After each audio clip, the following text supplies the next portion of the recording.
여러분, 하나님께서 여러분 사랑하십니다. 그렇게 믿으시면 아멘 합시다. 하나님께서 오늘 여러분과 함께 하십니다. 그렇게 믿으시면 아멘 합시다.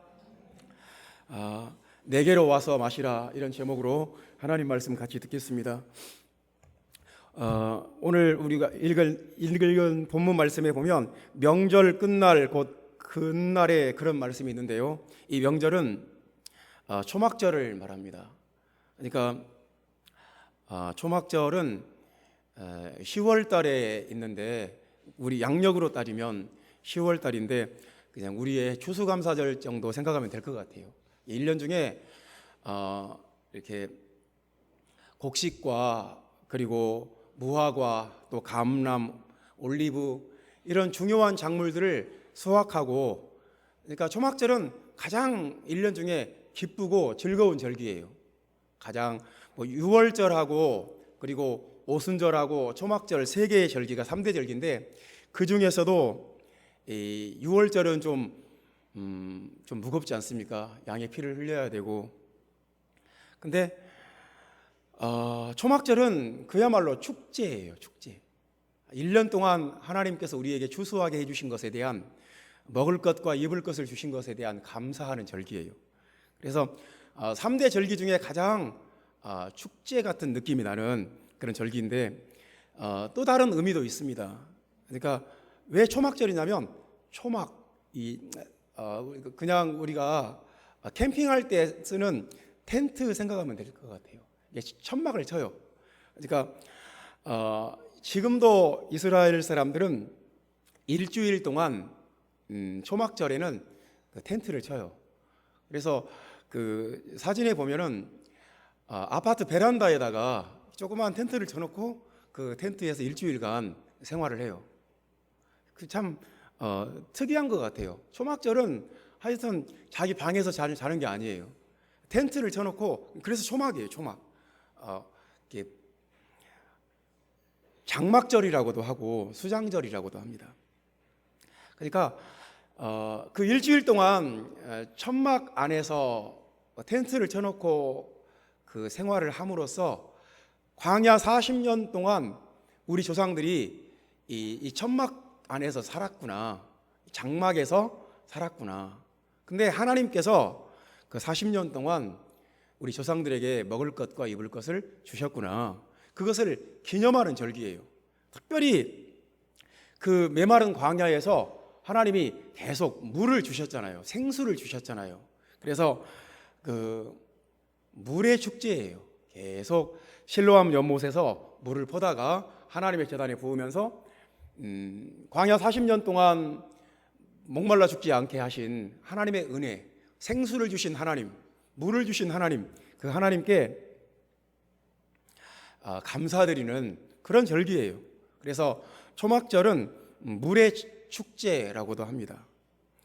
근데 이 초막절이 7일 동안 진행되는데, 이제 7일째 되는 날은 명절의 어떤 기쁨의 클라이막스예요. 기쁨의 그 최고점에 달했을 때예요. 가장 모든 사람들이 다 7일 동안의 절기를 다 마무리 지으면서 기뻐하고 아주 환호하고, 모든 사람들이 다 기쁨이 충만해 있을 때, 그냥 기쁨이 최고점에 달했을 때, 명절 끝날 곧 그 큰 날에 주님이 이 말씀을 하신 거예요. 그러니까 주님은 이 타이밍을 참 중요하게 생각하신 분이고, 주님은 어떤 사회적인 맥락이나 사회 문화적인 그 흐름이나 그 사회 문화적인 트렌드를 결코 무시하거나 놓치지 않으셨어요. 이 타이밍에는, 이 맥락에는, 이런 분위기에는 이런 말씀이 꼭 필요하겠다, 그런 것을 절대로 놓치지 않았어요. 그래서 그 물의 축제, 아주 물이 중요한 광야에서 생수를 주신 하나님께 감사드리고 영광 돌리는 그 축제에 이런 말씀을 하신 거예요. 누구든지 목마르거든 내게로 와서 마시라. 나를 믿는 자는 성경의 이름과 같이 그 배에서 생수의 강이 흘러나올 것이다. 그러니까 무슨 말씀이냐면, 광야 40년 동안에는 하나님께서 너희 조상들에게 물을 주셨지만, 생수를 주셨지만, 반석에서 터져 나오는 생수를 주셨지만, 이제 이 시대에는 내가 너희에게 성령을 준다. 그 성령이 진짜 생수다. 그러니까 너희 조상들은 그 생수를 마시고도 죽었지만 내가 주는 물, 내가 주는 성령을 마시는 자는 영원히 목마르지 않는다. 성령을 주시겠다는, 그러니까 이제 광야에서 물을 주신 하나님이 성령을 주시는 예수님으로 바뀐 거예요. 광야에서 물을 주신 하나님은 곧 이제 이 시대에, 성령의 시대에, 교회 시대에 성령을 강물같이 흘려 보내주시는 예수님이다. 그런 구조로 지금 말씀을 하고 있는 것입니다. 성령을 우리에게 주신다는 거예요. 광야에서 물이 없었더라면 어떻게 살았겠습니까? 사람이 목마르면 살 수 없어요. 물이 없으면 어떻게 살았겠어요? 그런데 이 시대는 우리가 똑같이 생각을 하면 됩니다. 성령이 없는 삶은 상상할 수 없습니다. 성령이 없이 우리가 어떻게 살겠습니까? 하나님의 성령이 저와 여러분 마음속에, 저와 여러분 속에 생수의 강으로 흘러나게 되기를 주님의 이름으로 축원합니다. 하나님의 성령이 여러분 안에 생수의 강으로, 그래야 우리가 살 수 있어요. 우리가 죽을 때까지 목마르다 죽는다, 물이 없다, 내가 지금 광야에 있는데 물이 없다, 그래서 죽을 때까지 그냥 목말라서 죽는다. 다른 건 숨도 쉬고 다른 건 다 괜찮은데 물이 없어서 내가 결국 죽는다. 물 마시지 못해서 내가 죽어가고 있다. 얼마나 고통스럽겠습니까? 여러분, 성령이 없는 삶이 그와 같습니다. 성령을 받지 못하면, 성령 충만을 받지 못하면 우리의 삶은 물 없는 광야의 인생과 같습니다. 살아계신 하나님, 역사하시는 하나님, 이 시간 우리와 함께 하시는 주 예수님이 우리에게 성령으로, 생수의 강으로 임하시기를 주님의 이름으로 축원합니다. 성령은 오늘 본문의 말씀에 보면 우리의 목마름을 채우신다는 거예요. 우리의 목마름, 우리의 근원적인 목마름이 있어요.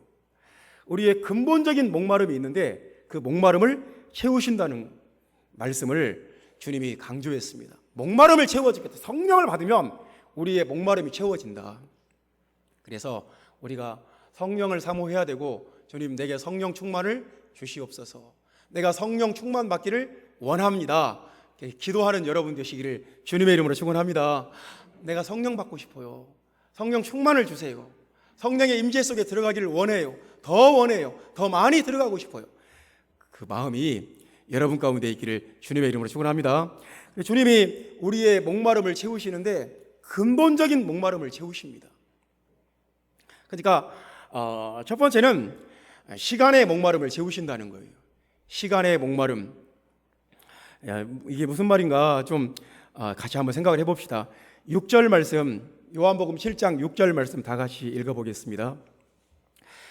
다 같이 읽습니다. 예수께서 이르시되 내 때는 아직 이르지 아니하였거니와 너희 때는 늘 준비되어 있느니라.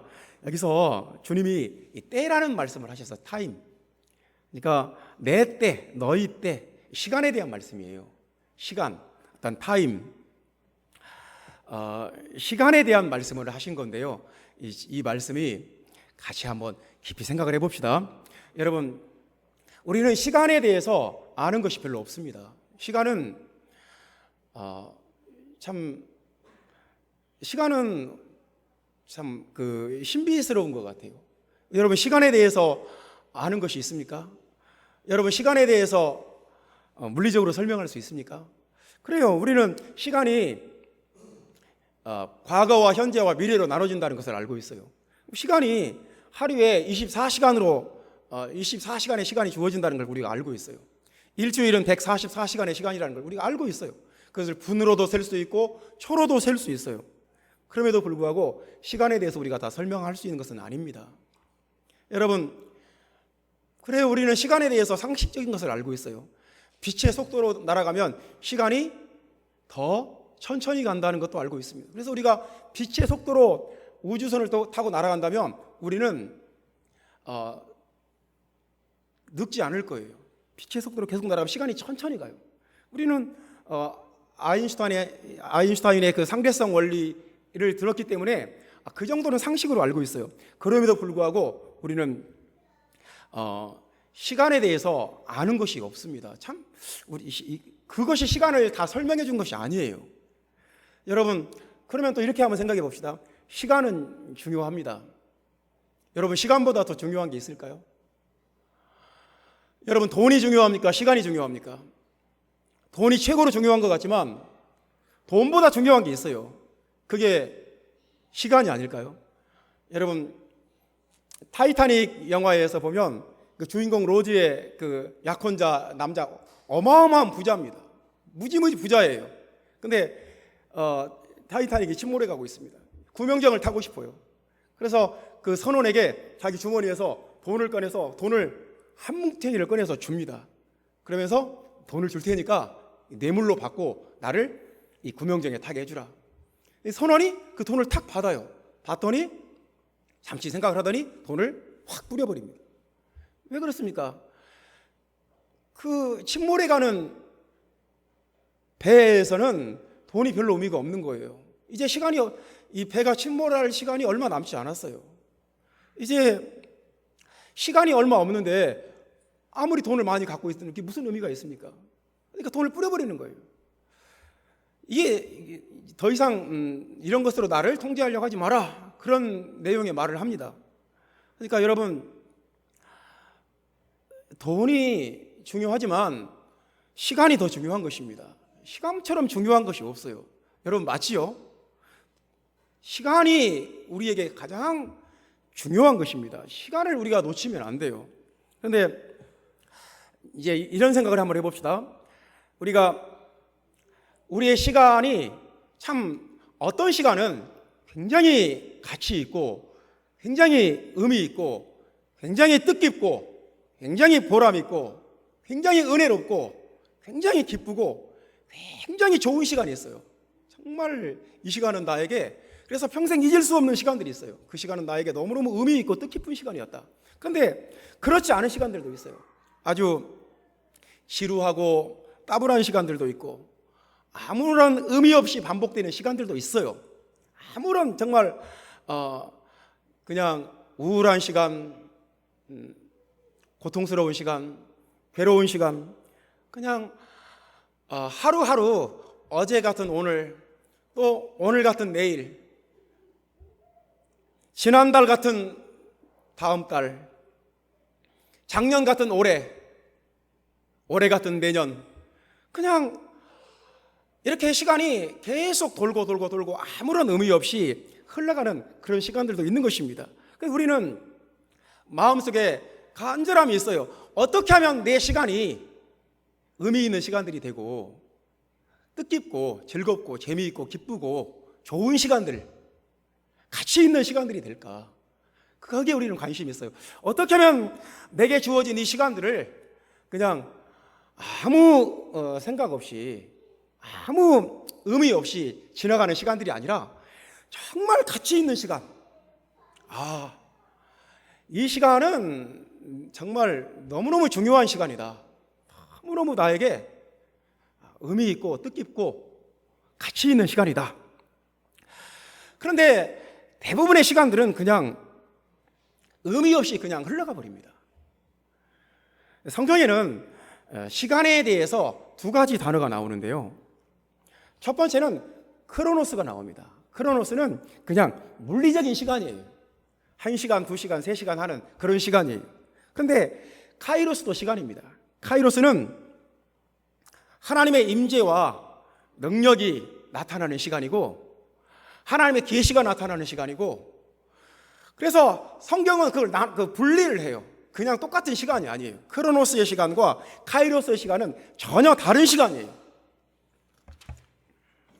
하나님은 성령은 참 이 시간이라는 것이 이렇게 우리에게 참 신비스럽고 참 영적인 측면이 있는데, 우리가 하나님의 성령이 오시면 우리의 시간을 카이로스의 시간으로 바꿔주신다는 거예요. 아무런 의미 없이 흘러가는 시간들을 하나님의 성령이 오시면 우리의 시간을 영적인 시간으로, 하나님의 임재가 있는 시간으로, 하나님의 계시가 있는 시간으로 우리의 시간들을 바꿔주신다는 거예요. 여러분 그렇게 믿으시면 아멘 하시기 바랍니다. 카이로스로 바꿔버린다는 거예요. 우리의 시간을 하나님이 함께하는 시간,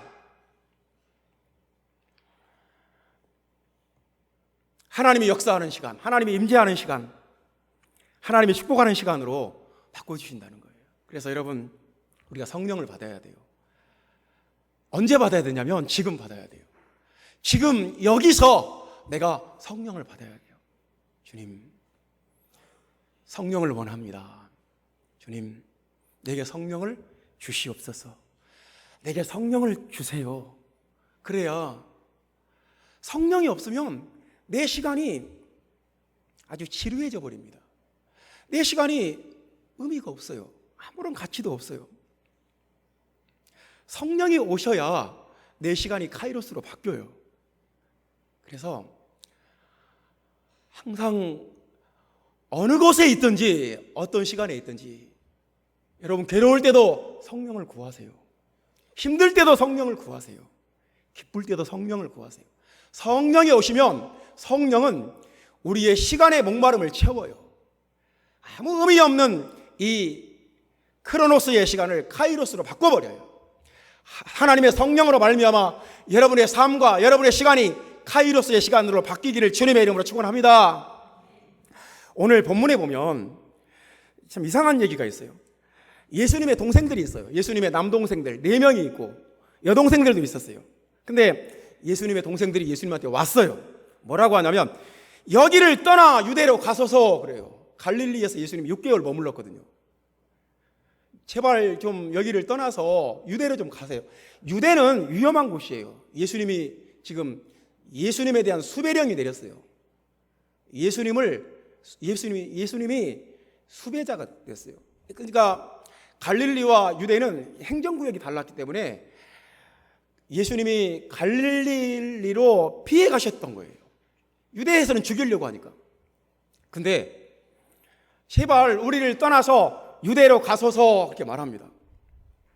왜 그러냐면 5절 말씀 보면 이는 그 형제들까지도 예수를 믿지 아니함이로라. 이 형제들이 예수님 때문에 힘들다고 생각을 했어요. 아니 형님이 평범하지가 않은 거예요. 아니 형님이 좀 유별난 거예요. 어떤 말씀을 전하고 기적을 행하고 랍비처럼 행동하고 또 어떤 자기가 하나님이라고 주장하고 그래서 사람들에게 자꾸 이슈가 되고 이 형제들이 아버지의 직업을 물려받아서 목수일을 했을 거예요. 근데 이 사회생활에 자꾸 지장이 되는 거예요. 너네 형 왜 저래? 너네 형님 좀 이상하다. 자기들의 생활에 보탬이 안 된다고 생각을 했어요. 여러분 2000년 전 팔레스타인 그 나사렛 그 시골의 하루 일과를 상상해 봅시다. 그 시골 마을에서 목수가 할 일이 얼마나 하루 종일 의자를 만들었겠어요? 하루 종일 책상을 만들었겠어요? 하루 종일 그때 한 달에 몇 개씩 주문 들어오면 그때 하는 거예요. 할 일이 없어요. 지루해요. 따분한 하루하루를 살고 있는 거예요. 근데 그나마 예수님이 자신들의 그 일상을 무너뜨린다고 생각을 했어요. 피해의식을 가졌어요. 그래서 예수님 좀 떠나십시오. 아니 좀 형님 우리 같은 동네에 있지 맙시다. 좀 떠나가십시오. 유대로 좀 가십시오. 안 믿었어요. 그들은 그냥 아무 의미 없이 하루하루 살아가는 그 시간들이 더 중요했어요. 그래서 예수님 떠나가시라고. 우리가 이렇게 살 수 있습니다. 예수님 때문에 내가 원하는 대로 못 살고 나는 좀 세상을 즐기고도 싶고 누리고도 싶은데 예수님 때문에 내가 그걸 다 못해요. 내 삶이 따분해요. 내가 예수님 때문에 손해볼 것 같아요. 좀 나한테 좀 멀리 좀 떠나가십시오. 그렇게 할 수도 있습니다. 그러나 여러분 이 동생들을 다시 한번 생각해 봅시다. 예수님이 이렇게 말씀하시는 거예요. 내 때는 아직 이르지 아니하였다. 그 때가 뭐냐면 이제 이 초막절 이 10월달 그 다음에 4월달이 6월달인데 그 4월달까지 6개월 뒤에 예수님이 십자가에 못 박혀요. 부활해요. 그리고 성천하시고 성령으로 임해요. 그게 예수님의 때예요. 그때 제자들이, 이 동생들이 부활하신 예수님을 보고 믿어요. 승천하신 예수님을 봐요. 오순절날 성령을 받아요. 이 동생들의 시간이 변했어요. 시골에서 의자나 만들고 마차나 고치고 책상이나 만들고 시간 없으면 그냥 낮잠이나 자던 이 동생들이 변해요. 예수님의 동생 야고보는 예루살렘 교회 총회장이 돼요. 예수님의 동생 유다는 유다서를 써요. 이들이 성령 받고 나서 그들의 시간이 완전히 바뀌었어요. 그들이 예수님 좀 멀리 좀 가십시오. 떠나가십시오. 예수님 나에게 별로 도움이 안 됩니다. 예수님 나에게 좀 떠나가십시오 할 때는 그들의 삶이 크로노스였어요. 하지만 그들이 성령을 받고 성령이 그들에게 임했을 때 그들의 시간은 카이로스로 바뀌었어요. 사랑하는 형제자매 여러분, 우리는 우리의 시간들이 하루하루가 그냥 아무 의미 없이 지나가는 것을 원치 않습니다. 결코 원치 않습니다. 나는 내 시간이 물처럼 흘러가 버리는 거 원치 않습니다. 내 하루하루가 뜻깊고 가치 있고 의미 있는 시간들이 되기를 원합니다. 그렇지 않습니까? 그러시면 아멘 합시다. 그런데 이 시간의 구속을 내가 열심히 시간 계획표 짜놓고 하루하루 산다고 되는 것이 아니에요. 동생들이 예수님을 좀 떠나가십시오 할 때 그들은 지루하고 따분하고 다람쥐 쳇바퀴 같은 하루하루를 살았어요. 아무 의미도 없었어요.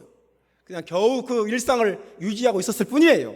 하지만 그들이 성령을 받았을 때 그들의 시간은 바뀌었어요. 하나님의 시간으로, 하나님의 능력이 나타나고, 이 예수님의 동생 야고보는 이 기독교 역사를 바꿔요. 야고보가 총회장 때 이방인들은 율법을 지키지 않아도 된다. 만약에 이 야고보가 그때 계시를 받지 않았다면 우리는 지금도 안식일을 지켜야 되고 우리는 지금도 동물 제사를 드려야 돼요. 우리는 율법을 다 지켜야 돼요.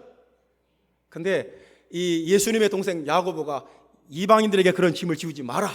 하나님의 계시를 받고 선포했기 때문에 우리가 지금 이렇게 자유로운 거예요. 얼마나 놀랍습니까? 얼마나 큰 일을 했습니까? 성령을 받으면 우리의 시간이 바뀌어요. 우리 시간이 질적으로 바뀌어요. 그런 은혜가 저와 여러분에게 임하기를 예수님의 이름으로 축원합니다. 시간은 사람마다 달라요.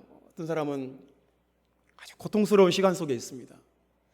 두려움의 시간 속에 있고 절망의 시간 속에 있습니다. 사망의 음침한 골짜기를 지나고 있는지 몰라요. 지금 상처받는 시간이 있을 수도 있어요. 사람들에게 손가락질 받고 비난받는 그런 상처의 시간들일 수도 있어요. 여러분이 지금 어떤 시간대를 지나고 있는지 나는 모르겠어요. 그런데 주님은 이렇게 말씀하시는 거예요. 성령이 오시면 우리의 시간들을 회복시키는 거예요. 아무리 사망의 음침한 골짜기 가운데 지나는 시간대에 있다 하더라도 주님이 함께 하시면 그 시간이 은혜의 골짜기가 되고 축복의 골짜기가 되고 응답의 골짜기가 되고 하나님의 능력이 나타나는 영광스러운 시간이 되는 거예요. 그래서 사랑하는 형제자매 여러분, 성령은 우리의 시간을 구속합니다. 성령은 우리의 시간을 회복합니다. 성령은 시간에 대한 우리의 목마름을 채워버려요.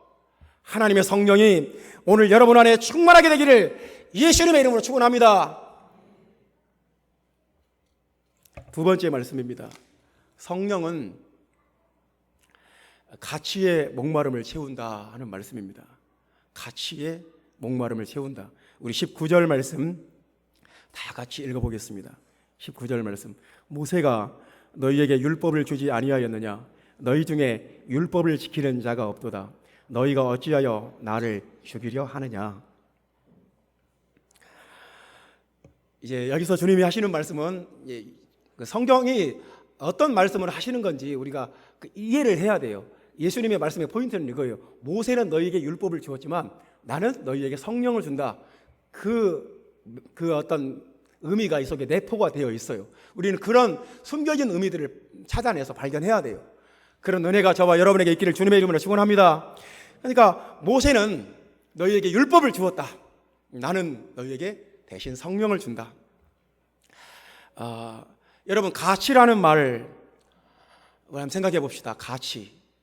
자신의 가치를 한번 생각해 봅시다. 여러분 얼마나 가치가 있습니까? 어떤 화학자가 인간의 몸에 대해서 어떤 값을 매겼다는 거예요. 인이 몇 그램, 칼슘이 몇 그램, 그런 어떤 광물질로 사람의 몸을, 그랬더니 1,000 얼마밖에 안 된다는 거예요. 여러분의 가치는 얼마나 됩니까? 여러분은 얼마나 가치 있는 사람입니까? 참, 우리는 자신의 가치에 대해서 사람들이 알아주기를 원해요. 나의 가치에 대해서 내가 얼마나 중요하고 내가 얼마나 소중하고 얼마나 가치 있는 사람인지에 대해서 사람들이 알아줬으면 좋겠다. 그걸 원해요. 그래서 사람들이 나를 알아주고 나를 인정해주고 나를 박수 쳐주고 그러면 정말 좋아요. 그렇지 않습니까? 저도 그래요. 저도 우리 목사님 괜찮다 그런 말 들으면 그렇게 좋을 수가 없어요. 겉으로는 아닌 척하지만 속으로 그렇게 흐뭇해요. 참, 우리는 대놓고 말을 하진 않아요. 하지만 모두 이마에다가 이런 말을 쓰고 있는 거예요. 나의 가치를 좀 알아주라. 나를 좀 존중해주라. 나를 알아주라. 나를 인정해주라. 그런 말을 우리 이마에 붙이고 다니는 거예요. 그것을 우리가 대놓고 말을 하진 않잖아요. 하지만 내 마음속에는 거기에 대한 목마름이 있어요. 제발 좀 나를 알아주라. 나를 무시하지 마라. 나를 거절하지 마라. 내가 얼마나 지적인지, 내가 얼마나 괜찮은 사람인지, 내가 얼마나 성실한 사람인지 좀 나를 좀 알아달라. 내가 그렇게 너희들이 생각하는 것처럼 그렇게 못된 사람은 아니다. 그래서 참 자신의 가치를 인정받기 원하는 마음이 다 있습니다. 그것을 이제 남보다 더 유별나게 나를 좀 알아달라고 남보다 더 유별나게 하는 사람들을 놓고 하는 말이 있어요. 두 글자로 하는 말이 있습니다. 여러분 요즘 유행하는 말이 있습니다. 뭐라고 합니까? 관종이라고 하죠. 관종. 아주 이 말은 옛날부터 많이 쓰이는 거예요. 관종. 저 사람은 관종이야. 그러니까 관종이라는 말 뒤에는 사람들은 자신의 가치를 발견해주고 자신의 가치를 인정해주고 나를 좀 알아줬으면 하는 그 간절한 마음이 있는 거예요. 제발 좀 나를 알아줘. 제발 나를 무시하지 마. 나를 인정해줘. 저는 생각해 봤어요. 내 가치를 알아주는 사람, 나를 정말 중요하게 생각하는 사람, 나를 정말 귀하게 생각하는 사람이 세상에 누굴까? 이 세상에 누가 나를 가장 가치 있게 생각해 줄까? 곰곰이 생각을 해봤어요. 누가 나를 제일 중요하게 생각하고 누가 나를 제일 가치 있게 생각할까? 생각해 봤더니 여러분은 누군 것 같아요? 여러분을 가치 있게 생각하는 사람은 누굽니까? 저는 우리 아이들이 나를 가치 있게 생각하더라고요. 제 아내와 우리 아이들이 저에 대해서 굉장히 소중하게 생각하는구나. 나를 굉장히 가치 있게 생각하는구나. 여러분, 우리는 부인할 수 없습니다. 내가 가치 있는 사람 되고 싶고 나 자신의 가치를 누군가가 알아주기를 원해요. 지금 제가 하는 말 또 하고 하는 것 같지만 여러분, 이것에 대해서 다시 한번 확인을 합시다. 여러분의 가치를 인정받기를 원하십니까? 거기에 대한 목마름이 있는 거예요. 그래서 나는 사람들이 나를 인정해주든 말든 알아주든 말든 별로 중요하지 않아. 그건 정상적인 것이 아니에요. 자신의 가치에 대해서 확인하고 싶고 인정하고 싶고 발견하기를 원하는 거예요. 주님이 오늘 다시 한번 성경 말씀 본문으로 들어가 봅시다. 주님이 이렇게 말씀하십니다. 모세가 너희에게 율법을 주지 아니하였느냐? 하나님께서 이제 6월절을 지나서 출애굽한 지 홍해바다를 건너서 출애굽한 지 한 50일 지난 시내산에 도착했어요. 주님이 제일 먼저 하시는 일이 그들에게 언약을 맺는 거예요. 율법을 주시는 거예요. 율법을 주시면서 너희가 이런 식이 아니에요. 너희가 애굽에 있을 때는 바로 왕의 노예였지만 이제부터는 여호와의 노예다.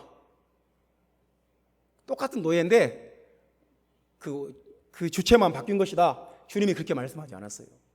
내가 너희에게 주는 이 율법을 지키고 나와 언약을 맺으면 너희들은 아주 가치 있는 사람이 된다. 아주 중요한 사람이 되고 세상에서 최고로 귀한 사람들이 된다. 나와 언약을 맺을래? 그렇게 말씀하시는 거예요. 그러니까 출애굽기 19장에 보면 너희는 내 소유가 된다.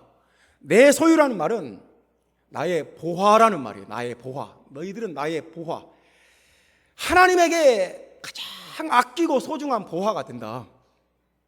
그리고 너희들은 제사장 나라가 될 것이고 거룩한 백성이 된다. 아주 가치 있고 아주 소중하고 아주 중요하고 아주 귀한 사람들이 된다. 이 언약을 지키면, 나와 언약을 맺고 율법을 지키면. 그러니까 하나님께서 그 백성들에게 율법을 주신 목적은 그들이 귀한 사람들하고 가치 있는 사람들하고 그들이 이방인들처럼 짐승같이 살지 말라고. 그 당시에 가나안에 살던 이방인들은 거의 짐승같이 살았어요. 우리가 레위기서 어떤 장은 참 읽기가 민망한 장이 있어요. 너희는 짐승과 교합하지 마라. 너희는 이모와 교합하지 마라. 너는 며느리와 교합하지 마라. 정말 어떻게 성경에 이런 말씀들이 있는지 민망해서 읽을 수가 없어요. 가나안 땅 백성들은 자신의 가치를 잃어버렸어요. 마귀에게 빠져서 자신이 얼마나 중요한 사람인지, 얼마나 소중한 사람인지 자신의 가치를 망각해버리고 거의 짐승 수준으로 살았어요. 그냥 원하면 원하는 대로 자기 감정과 본능과 욕구가 일으키는 대로 그냥 막 살아버린 거예요. 유상숭배하면서. 그러니까 그 사람의 가치가 땅에 떨어져 버린 거예요. 짐승 같은 인간이에요. 근데 너희는 그렇게 살지 말고 내 율법을 지키면 너희들은 아주 가치 있는 사람이 된다. 아주 중요한 사람이 된다. 그러니까 율법의 목적은 그 사람을 사람답게 영광스럽고 하나님의 형상대로 지음받은 가치 있고 중요한 사람으로 만들기 위한 거예요. 주님이 그들이 받은 그 율법은 모세의 율법으로 인해서 유대인들은 세계에서 가장 뛰어나고 가장 엑설런트한 민족이 되었습니다. 오늘 다시 한번 주님이 말씀하시는 거예요. 모세는 너희에게 율법을 주지 아니하였느냐? 내게로 와서 마셔라. 생수의 강이 흘러 넘친다. 나는 너희에게 성령을 주겠다. 그러니까 여러분, 예수님께서 우리에게 성령을 주시는 목적은 우리를 가치 있게 만들려고, 우리를 중요한 사람 되게 하려고, 정말 귀한 사람 되게 하려고. 여러분, 성령 받으면 가치 있는 사람이 됩니다. 그렇게 믿으시면 아멘 합시다. 성령 받기 이전에는 알코올 중독자였고 도박에 빠져 있었고 음란하고 아주 개망나니 같은 사람도 성령 받으면 사람이 돼요. 성령 받으면 목사가 되고 성령 받으면 하나님의 종이 되고 하나님의 사역자가 돼요. 그러므로 사랑하는 형제자매 여러분, 성령을 받으시기를 주님의 이름으로 축원합니다. 성령 받으면 우리가 중요한 사람이 돼요. 모세의 율법과 비교할 수가 없어요. 모세의 율법도 그 사람들을 뛰어나게 만들었어요. 가치 있는 민족이 되게 했어요. 하지만 성령은 그것과 비교할 수가 없어요. 우리는 가치 있는 사람이 되기 위해서, 남보다 뛰어나기 위해서 사람들에게 인기를 얻으려고 하고 성공하려고 하고 높은 지위에 올라가려고 하고 다 그게 나를, 자신의 가치를 확인하려고 하는 거예요. 나는 중요한 사람이다. 나는 쓸모없는 인간이 아니다. 나는 정말 중요하다. 나는 소중하다. 나는 가치 있다. 그것을 자신과 다른 사람들에게 드러내고 싶은 거예요. 근데 여러분, 서울대에 들어가도 마음이 우울한 사람들이 많답니다. 서울대생의 3분의 1이 정신적으로 어떤 고통이 많대요. 정신적 우울증에 빠져 있고. 그러니까 자신의 가치를 어떤 세상적인 것으로 확인해버리면 그냥 잠깐이에요. 잠깐 짠해요. 사람들의 칭찬은 일시적인 거예요. 하지만 성령을 받으면 우리는 영원토록 가치 있는 사람이 돼요. 성령 받으시기를 주님의 이름으로 축원합니다. 성령은 언제 받는 겁니까? 지금 이 시간 여기서 받는 거예요. 성령 받으시기를 주님의 이름으로 축원합니다. 성령은 우리의 속사람을 바꿔요. 그래서 9가지 열매를 맺게 하고, 성령은 우리에게 능력을 줘요. 9가지 은사가 나타나게 해요. 성령은 우리의 가치에 목마름을 채웁니다. 정말 가치 있는 사람 되고 싶다, 중요한 사람 되고 싶다, 그 목마름을 채우시는 분이 바로 성령입니다. 세 번째입니다. 성령은 우리의 지식에 목마름을 채운다는 말씀입니다. 성령은 우리의 지식에 목마름을 채운다. 9절 말씀 봅시다. 29절 말씀입니다. 7장 29절 말씀 다 같이 읽어봅시다. 나는 아노니 이는 내가 그에게서 낳고 그가 나를 보내셨음이라 하시니, 29절 말씀에 보면 나는 아노니, 이렇게 나는 안다. 근데 여러분, 본문에서 안다는 말이 8번 나옵니다. 26절부터 29절 말씀까지 안다는 단어가 8번 나왔어요. 한번 확인해 봅시다. 26절 말씀 보면 이 사람을 참으로 그리스도인 줄 알았는가, 안다는 말 나왔고요. 27절에 보면 이 사람이 어디서 왔는지 아노라, 안다. 그 다음에 어디서 오시는지 아는 자가 없으리라, 안다. 28절에 보면 너희가 나를 알고 안다. 내가 어디서 온 것도 알거니와 안다. 내가 스스로 온 것이 아니니라 나를 보내신 이는 참되시니 너희는 그를 알지 못하나. 여기서도 안다. 나는 아노니. 그러니까 의도적으로 안다는 단어가 8번이나 반복되어 있는데 에이돈 6번, 기노스코 2번 그렇게 나왔습니다. 하여튼 안다는 말이 반복되어서 쓰였다는 것은 분명해요. 근데 어떤 경험을 통해서, 체험을 통해서 확실하게 체험하고, 이건 그냥 지식적으로 안다는 게 아니에요. 이건 경험으로, 체험으로 확실하게 안다. 이분이 하나님이시구나 하는 것을 안다는 거예요. 그러니까 여러분, 성령은 우리에게 알게 하시는 역사를 해요. 알게 해요.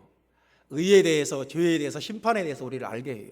성령은 우리에게 오셔서 말씀을 알게 하고, 성령은 우리에게 오셔서 예수 그리스도가 누군지 알게 하고, 성령은 우리에게 오셔서 우리를 교훈하고 책망하고 바르게 하고 의로 교육하고.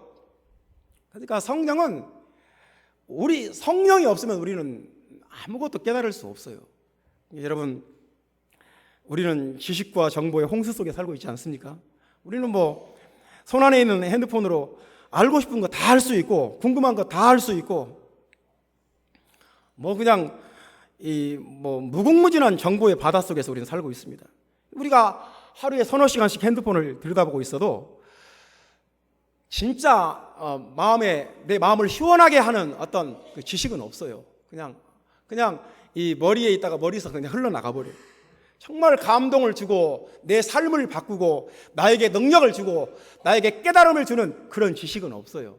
그냥 요즘 정치가 이렇구나, 세계 정세가 이렇구나, 경제가 이렇구나, 사회가 이렇구나, 그 정도예요. 우리는 아무리 핸드폰을 많이 들여다보고 아무리 많은 것들을 알아도 여전히 혼란스럽고 답답하고 시원하지가 않습니다.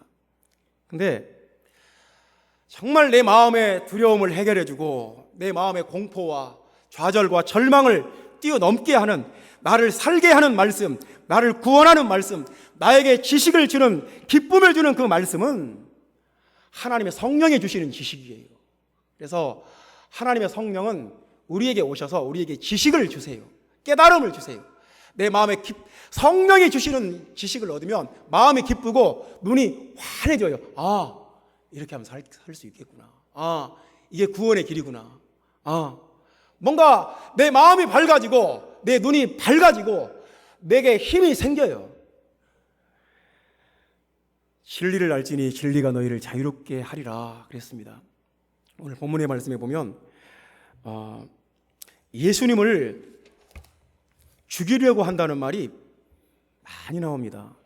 그러니까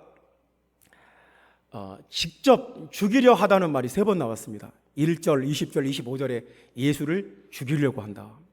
또 예수를 잡고자 한다. 체포하려고 한다. 4번 나왔습니다. 30절, 32절, 44절, 45절. 그러니까 예수님을 잡아서 죽이려고 한다. 7번 나온 거예요. 그러니까 이 사람들은 성경을 많이 아는 사람들이었어요. 유대인 조건주의자들이에요. 사두개인들이고 대제사장들이고 바리새인들인데 당대에 최고로 성경을 많이 아는 사람들이. 그럼에도 불구하고 예수님을 죽이려고 그랬어요. 성령이 없으면 엉뚱한 짓을 하고 성령이 주시는 깨달음이 없으면 예수님을 대적해요. 우리에게 성령을 주고 우리에게 생명을 주고 우리를 구원하는 그 예수님을 대적하고 죽이려고 하고 공격해요. 우리가 성령을 받으면 이게 진리구나. 내 자신을 부인하고 주님의 인도하심을 따라가는 것이 사는 길이구나. 확실히 깨달음이 와요. 그런데 성령을 받지 못하면 은근히 예수님을 대적합니다. 예수님을 막 죽이려고 하고 공격하려고 하고 방해하려고 하고. 그러니까 여러분, 바울이 그렇게 말했습니다. 문자는 죽이는 것이고 영은 살리는 것이다. 그러니까 우리가 성경을 많이 읽어도 그냥 문자로 읽으면, 문장으로 읽으면 그것은 우리를 죽일 수가 있어요. 그런데 영은 살리는 것이다. 하나님의 어떤 말씀을 성령의 감동으로 받아야, 그래야 살아요. 성령은 우리의 근본적인 목마름을 채워줍니다. 뭐가 도대체 진리일까? 어떻게 살아야 되나? 답답하고 정말 내가 어떻게 하면 이 모든 것을 다 알 수 있을까? 성령이 그것을 깨닫게 해요. 성령이 우리 마음속에 깨닫게 해요. 성령 충만 받으시기를 주님의 이름으로 축원합니다. 여러분 성령 받으면 여러분 마음에 지식이 생겨요. 진짜 지식, 나를 살리는 지식, 생명을 주는 지식, 예수님이 유일하신 하나님이구나, 이것을 깨닫게 하는 지식이 우리 마음속에 생겨납니다. 성령 받으시기를 주님의 이름으로 축원합니다. 지금 시간입니다. 성령 받으시기를 축원합니다. 여기서 성령 받으시기를 바랍니다. 여러분이 있는 곳 어디서든지, 집에서나 직장에서나 길에서나 차 안에서 운전할 때나 성령 받으시기를 바랍니다.